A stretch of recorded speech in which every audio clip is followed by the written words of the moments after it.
Yan yung Convention on the Elimination of All Forms of Discrimination Against Women.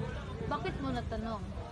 Kasi naisip ko ang dami pa rin nating nararanasang diskriminasyon laban sa mga kababaihan dito sa ating lugar.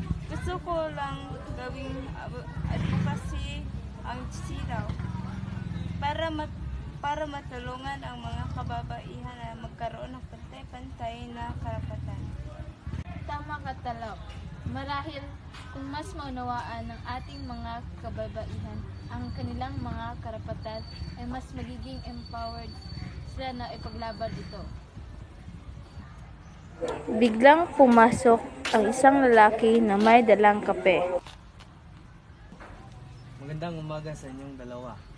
Ano ang pinag-uusapan ninyo?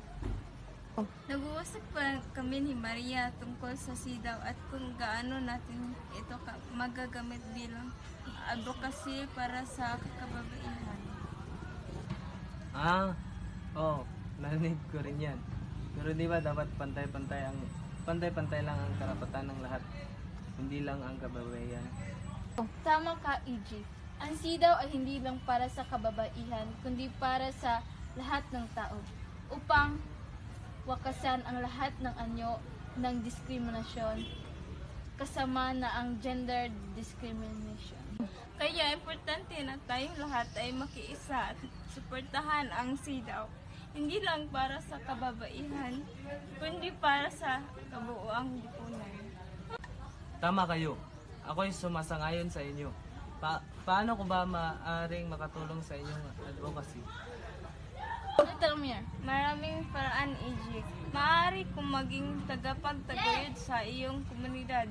Magbigay ka ng edukasyon at kaalaman tungkol sa SIDAW at suportahan ng mga programa at proyekto na naglalayong ipatupad ito. Oo, EG. Malaking tulong na rin ang iyong suporta at pakilala sa aming advokasya. Sama-sama tayong magtulungan upang makamit ang pagpantay-pantay sa karapatan para sa lahat.